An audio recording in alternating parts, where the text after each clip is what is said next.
Olá, pessoal. Está começando mais um Papo Suprem, sempre um papo elevado, aqui pelo canal 2 da NET TV e afiliadas para você aí de casa em todo o Brasil. E hoje a nossa convidada especial é a professora Laura Vasques, que vem falar sobre o caminho de Santiago de Compostela. É um grande prazer, uma grande satisfação, Laura. Olha, William, muito obrigada. Obrigada pelo convite. Obrigado você de estar aqui para falar para a gente, para falar para o nosso público de casa sobre esta viagem maravilhosa que é fazer essa peregrinação, o caminho de Santiago de Compostela. Na verdade, o que significa esse caminho, Laura? Bom, o caminho tem muitos significados, depende da intenção com que você quiser fazer. Pode ser com um sentido religioso, pode ser com um sentido de desapego, pode ser com um sentido cultural, turismo. São muitos caminhos, né? São caminhos como pessoas, né? Na verdade, caminho de Santiago de Compostela. Vamos localizar o nosso público onde fica Santiago de Compostela, quando começou, por exemplo, essa origem de peregrinação para essa região? Na verdade, são vários caminhos, são oito caminhos, sim, que levam a Santiago de Compostela.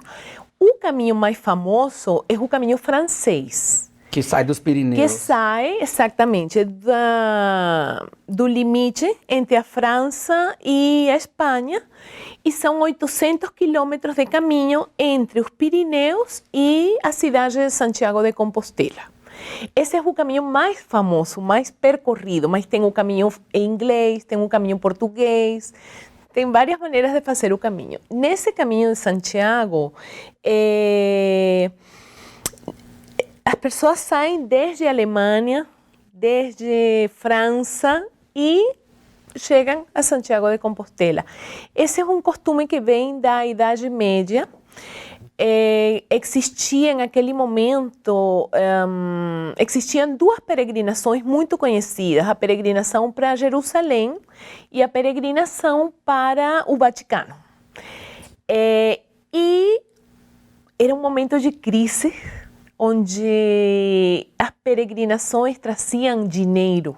Enquanto as pessoas estavam andando, precisavam de pagar hospedagem, alimentação. E os publicitários da época criaram todas umas condições para atrair esses peregrinos para Santiago de Compostela. Aí surgiu toda a história do apóstolo Santiago, que os restos dele estão ali, e construíram uma igreja que depois foi crescendo e que hoje é a Catedral de Santiago de Compostela. Está na Galícia e hoje em dia esse é o fim dos peregrinos, chegar à Catedral. Então, esse caminho, né, é o mais popular, né, que vocês estão, inclusive, trouxeram para falar conosco. Então, é um caminho de aproximadamente Olha, o caminho francês tem 800 quilômetros. Dentro do nosso curso, a gente oferece a caminhada de 100 quilômetros, que é a quantia mínima para poder ter a Compostela. E fazer 100 quilômetros já dá uma ideia bem importante, bem interessante do que é o caminho e da experiência, né, de fazer o caminho como uma alegoria da vida. E a Compostela, na verdade, é uma certificação, isso. não é isso? Laura, quais os relatos que você tem desses peregrinos, dessas pessoas que visitam a região, que fazem o caminho, na verdade, em média 20 quilômetros por dia, não é isso? Aproximadamente, exatamente. Olha, o comum que a gente escuta é que quem faz o caminho sente uma transformação. Porque tem assim, toda aquela sensação de desapego, você passar vários dias com poucas coisas materiais, ainda que você esteja acompanhado, está em um momento de solidão, né? De reflexão, de espiritualidade, de conexão com algo maior, que para alguns é um Deus, para outros de várias maneiras, mas as pessoas falam que sentem que existe algo maior no qual eles estão inseridos e que chegam diferentes depois de fazer o caminho. Há quanto tempo, professora Laura, você está engajada nesse movimento? Eu estou levando pessoas para Santiago há 5 anos. Eu fiz o caminho em 2011. Foi uma experiência realmente renovadora. Foi uma experiência, você vê a vida diferente antes e depois de viver uma experiência como essa. Porque é uma experiência espiritual, cultural, gastronômica, turística, de se provar a si próprio, né? De fazer essa caminhada. É uma experiência muito engrandecedora, enriquecedora. E há 5 anos que eu estou trabalhando com a Universidade de Santiago de Compostela, oferecendo os diversos cursos que eles têm, desde o curso de Língua e Cultura, que seria o básico, a cursos específicos como o Caminho de Santiago, Espanhol e Gastronomia, Espanhol e Relações Internacionais. São vários cursos, às vezes até feitos à medida. Sim, por exemplo, se um grupo de saúde quiser um curso de espanhol para saúde, a gente organiza. Formatado, né, para aquele grupo. Exatamente. Porque Laura. o espanhol hoje, perdão, William, o espanhol hoje é uma língua falada por 500 milhões de pessoas. São 21 países que falam espanhol. Então, a conexão com o espanhol hoje virou uma coisa muito importante e para o Brasil, especificamente, é um momento de necessidade, porque estão rodeados, né, por países de fala hispânica e é uma troca com o mundo necessária hoje. Você disse que podemos, né, formar grupos e tudo mais, e o principal, além de estar fazendo o caminho de Santiago de Compostela, né, as pessoas podem ir para lá e estudar, né, desenvolver a língua desde o básico, ou quem não sabe praticamente nada, né, mesmo porque os sons, a semelhança cultural das tradições, da própria semântica, vamos dizer assim, né, e as palavras escritas e faladas têm semelhanças muito próximas. Então, você pode dizer para a gente como é que funciona um curso desse, por exemplo, eu quero ir para lá, fazer o caminho de Santiago e também ficar estudando. Como é que funciona para as pessoas de casa entenderem? Ok, esse curso são 15 dias de curso. O pessoal chega lá no domingo, faz o check-in na pousada onde vão ficar e na segunda começa o curso. É uma semana de curso dentro da Universidade de Santiago de Compostela, que é uma experiência também bem interessante, porque você tem uma semana de estudante de universidade europeia. Então, também é uma vivência bem gostosa, né? O curso, pela manhã, tem 2 horas de espanhol, direcionado para um espanhol bem prático, com aulas bem dinâmicas, e na segunda parte da manhã são seminários. Então, são seminários todos sobre o Caminho de Santiago, seminários de história, geografia, arte, literatura, gastronomia, da Galícia e do caminho. Posteriormente, pela tarde, tem atividades culturais, como a visita à catedral, acompanhados por um professor da universidade, ou de arquitetura ou de arte. Aí você não perde nada, porque com esse professor você vê todos os detalhes da catedral, das praças, da cidade, dos muros, de tudo que existe ali. Você conhece todos os detalhes. Tem uma tarde de bate-papo. Vão comer vão fazer um lanche galego com um bate-papo sobre a cidade, o que foi visitado, uma visita ao Museu dos Peregrinos. Isso acontece durante a primeira semana. No sábado, um ônibus leva a turma até 100 quilômetros além da cidade e aí é onde começa o retorno para o caminho. Sobre isso também, você falou que pessoas vão para lá para desenvolver mais em várias áreas, por exemplo, nessa área da gastronomia. A gente sabe que a gastronomia espanhola é a ser apreciada no mundo inteiro, Está né? considerada hoje está considerada a primeira do mundo. Assim, os melhores chefes são espanhóis. E a comida galega, então a comida é muito boa, além de muito barata.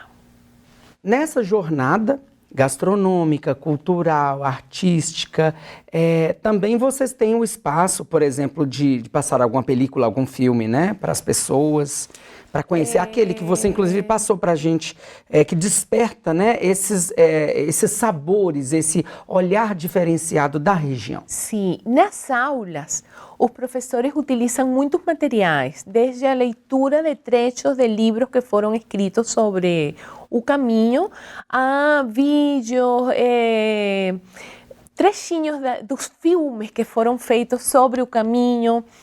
Então, a pessoa quem participar dali, fica muito motivada para continuar lendo, continuar sabendo. Traz uma bagagem bem ampla, mas você fica muito motivado para continuar sabendo sobre o caminho, né? Sobre as experiências de outros peregrinos, sobre tudo que foi feito no mundo ao redor do Caminho de Santiago. Hoje no Papo Suprem, estamos conversando com a professora Laura Vasques, ela que veio falar sobre esse papo maravilhoso que é o Caminho de Santiago de Compostela, imperdível. Nós vamos por um breve intervalo e voltamos daqui a pouquinho. Não desligue não, nem mude de canal, fique sempre conosco.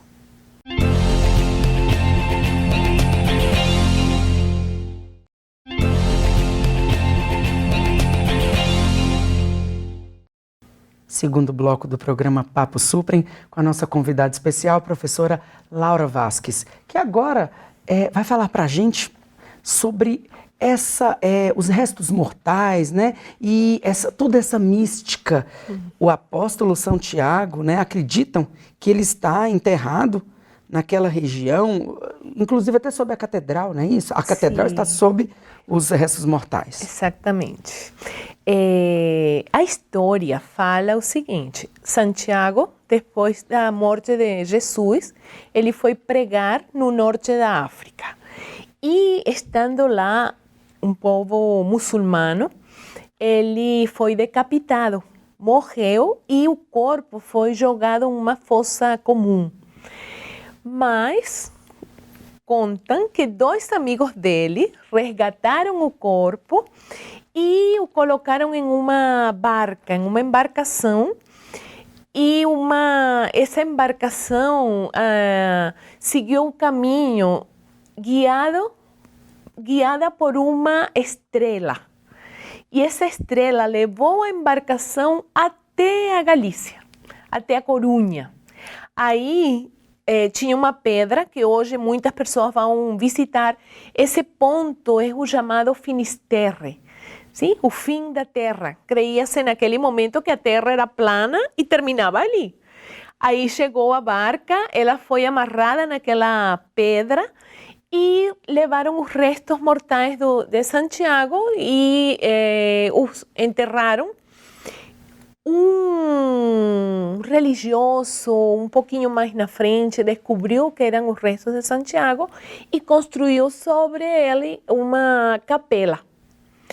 Essa capela não tinha naquele momento muita importância, mas alguém, não lembro agora do nome, mas teve um rei que, descobrindo os restos ali, ele construiu uma igreja bem maior e posteriormente começou a construção da catedral. E essa catedral é a que hoje é super famosa, que as pessoas vão visitar para abraçar o santo. Né? Tem ali uma imagem do santo e as pessoas fazem umas filas enormes para abraçar o santo, ou porque cumpriram uma promessa, ou porque estão pedindo algo e posteriormente vão fazer o caminho. Né? O caminho era para pagar promessas, ou foi para muita gente. Então, esse simbolismo de visitar a catedral, de assistir à missa do peregrino e posteriormente dar um beijo na imagem de Santiago, é todo esse mito, né, que existe de sustento espiritual para as pessoas, né? Crentes ou não da religião católica. Paulo Coelho, em um dos seus livros, despertou nos brasileiros esta curiosidade pelo caminho de Santiago de Compostela. Inclusive, os brasileiros estão dentre os povos que mais frequentam a região, não é isso? Exatamente. Até há uns 5 ou 6 anos atrás, o segundo lugar de visitantes do Caminho de Santiago era dos brasileiros. E nasceu essa curiosidade, esse interesse a partir do livro de Paulo Coelho. Hoje em dia, o primeiro lugar é dos alemães e o povo brasileiro está no terceiro lugar de visitantes que recebe o caminho. Essa proximidade, Laura, do espanhol com o português, né? Brasileiro, espanhol, porque para você, como uma professora do Instituto Cervantes, aqui colaboradora, né, da Universidade de Santiago, por que você acha importante essa proximidade entre as línguas e entre os povos? Ok, primeiro, o espanhol tem crescido muito como língua comercial e como língua oficial em todos os...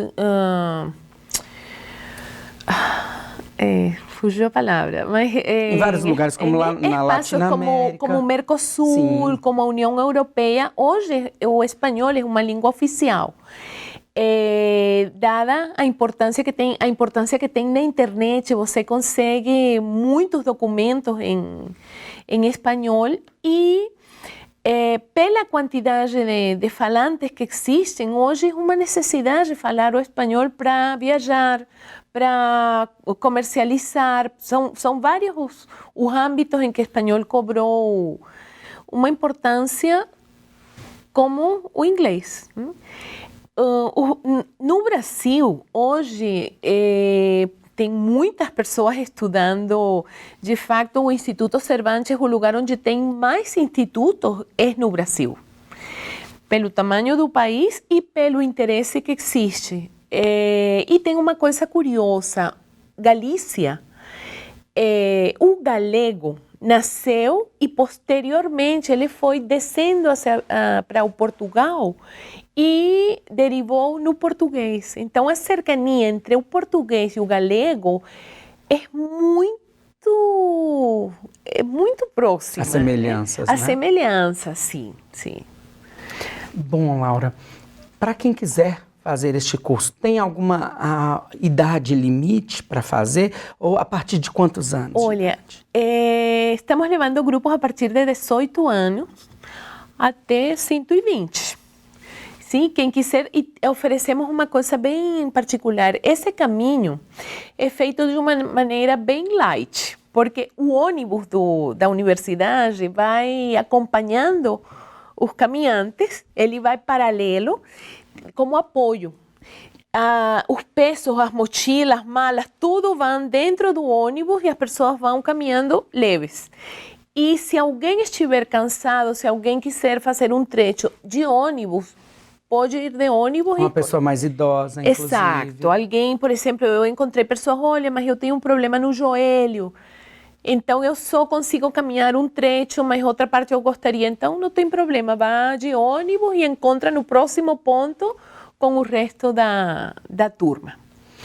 E é um tour gastronômico, né? No caminho, todas essas iguarias gostosíssimas. Essas pequenas vilas, né? Onde as pessoas vão parando, onde vocês vão parando. Então ali dá tempo de, por exemplo, conhecer um pouco dos hábitos dos habitantes daquela região. Como é que é isso? Dá, porque nas paradas para almoçar entram nos pequenos povoados que estão ali e pela noite ficam em umas pousadas maravilhosas, né?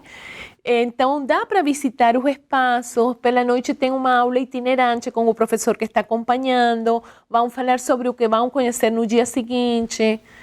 Então, assim, é um tempo bem tranquilo de caminhada e de conhecimento da arquitetura do lugar, dos costumes, da gastronomia que tem nessa região. Ponto inicial, ponto final. Começa no Cebreiro e termina em Santiago de Compostela.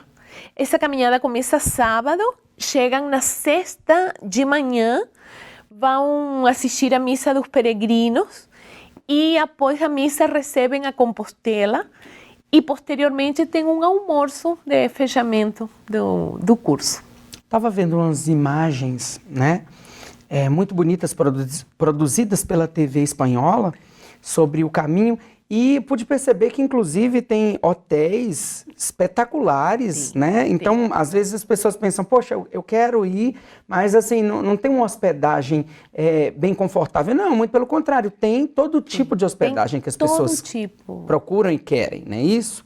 Exatamente, assim, você pode fazer o caminho de graça, ficando nas hospedagens que são gratuitas para os peregrinos, onde tem água quente, sopa, pão. Desde essa viagem bem humilde, bem simples, até ficar em pousadas fantásticas, onde você tem tudo ao alcance, né? Com toda a comodidade, bem confortável, comida muito boa. O principal, falando do caminho de Santiago, as pessoas buscam, né, várias coisas na vida. Então, ascendência financeira, pessoal, psicológica, familiar, mas o espiritual, né, o divino, uma busca pelo divino, o coração está de uma forma mais recheada de alegria, uma paz interior.